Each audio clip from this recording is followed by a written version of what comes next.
1. What to learn. The failures. God's plan and every socialist in one nation-state failed.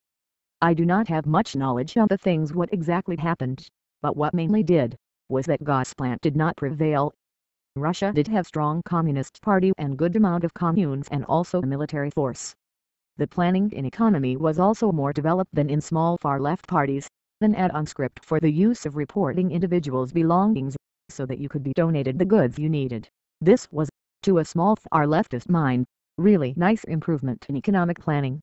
I for one do not totally abandon ideas similar to God's plan, where one nation is almost totally independent from others and uses democracy through workers' unions. What in aerial socialism I have noticed is that there are people who don't seem to answer even to their personal messages multis maybe. Thus negotiating about what and how much to produce and how much goods should be donated to a certain workers is really hard, if even impossible. The plan to unite all socialist/communist under one nation also interested leftists in a republic, but it failed, maybe due to the lack of interest in reorganizing things to a whole new country. This I can't be sure. It's just a thought, but perhaps, if early on people would guide socialists to one nation, the size and power in it would attract more and more leftists. This just being a supposition. For the recruitment to keep going on, media coverage on this would have to be good, done in several languages, or maybe even leave some native people in their countries to just recruit. Really important thing to notice in the history also is that two clickers keep always appearing, and they are not willing to move to another country. To understand how people keep clicking those two things in the game is somewhat a mystery to me, but it's still the reality. Fully to benefit from these hard-working, but otherwise inactive players can be done via the idea of GPS. The two clickers don't have to move or even worry so much about their health, they can just double-click their way in becoming strong worker and a soldier. There are people in small countries trying to make their homeland socialist or even communist. The fact is that due to the little amount of the people, it have been proven a failure. To be more exact, there are not enough people willing to run communes, and there are too many people supporting the idea of free marketing. As you see, I do not support the idea of free markets in a socialist country, but that's something that could be discussed about. 2. What to do. Global planned socialist economy.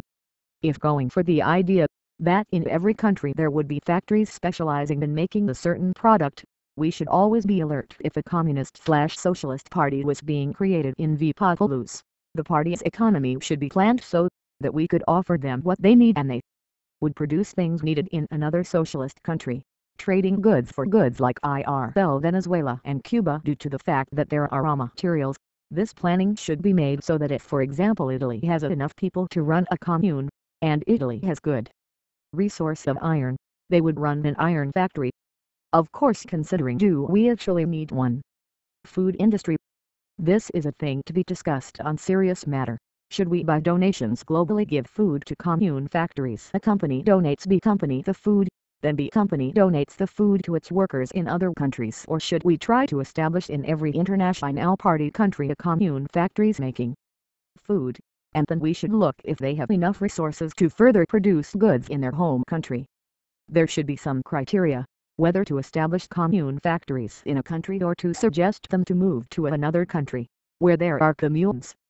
Other possibility is to let a small party to work there and try to recruit more people. This idea of in every country there would be a food commune would ease the burden of the food donating communes. Donations in general are the fact that tends to create burden, but is essential to keep communes working. This of course in GPS. Socialist-controlled nations could have fixed prices so that you would get paid the amount you buy the needed goods. There are problems with fixed prices system, for example that if you set the prices really low, capitalists might rush in and buy and sell goods for profit in other countries, or if you set them too high, you have to have money to do so and pay a lot to workers. A well-paid worker then might collect money and just move to a capitalist country, or buying things from other markets than the states. That is a problem, because money would then go to other markets and the system where everyone is highly paid would lose the money that it's paying workers. For now I tend to see that the previous example would work when done in very large amounts of food in one donation. This would require a big storage being built beforehand. Unfortunately, this creates the risk of losing large amounts of goods when donating so much. Other option would be to do it in small proportions, but this adds the burden. 3. The Internationale and its purpose with GPSE has seen in a republic, the creation of international forum, Central Committee and Army has proven to be a success in the sense that democratic elections and international operations are made. In order to GPSE to work, we need a Central Committee. This might arouse some questions in democracy and in being independent. This system would make limitations on how party economy is made. Some might think this as a IRL Soviet model, and I for one find it has similarities to it. The idea that things are made through Central Committee is of course what we don't want to stay in. This is a stage. Purpose is to give more and more economical power to the international parties.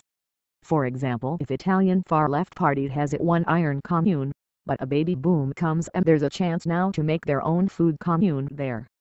International would then support this and donate, perhaps money, for the cause. The fact that International would support baby booming Italy would also work for small countries in the future.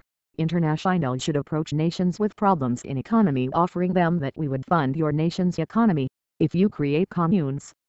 Communes have proven to be a viable way for small countries to survive, and thus this kind of help would really show the true meaning of International, solidarity and prosperity to all. Should parties in the International participate in their own country's politics and other doings in their homeland? I see this political participation as a freedom that should not be taken away, and this being the way, of course, to leftists make an impact to their country's well-being. But as seen in worlds, socialists tend to make their own militias in their countries. Yes, they should make, but as long as they inform it to International and keep in contact with it so that cooperations can be made. The structure of a militia, name etc. should of course be decided by the party, not the International. 4. Start point of a far-left party, finished point of view. I take again the example of E. and J. Finland. Capitalism was a national economy model and our party started to create communes and shout slogans for honest rewarding system and also for direct democracy. In order to change things you had to run for Congress, and there you had to do what's best for the worker. That being lowering income tax, for example. These things were not enough to win majority over, due to the lack of people and others being interested in making profit. Another reason would have been that there were no exact plans on how the direct democracy and equality was to be achieved.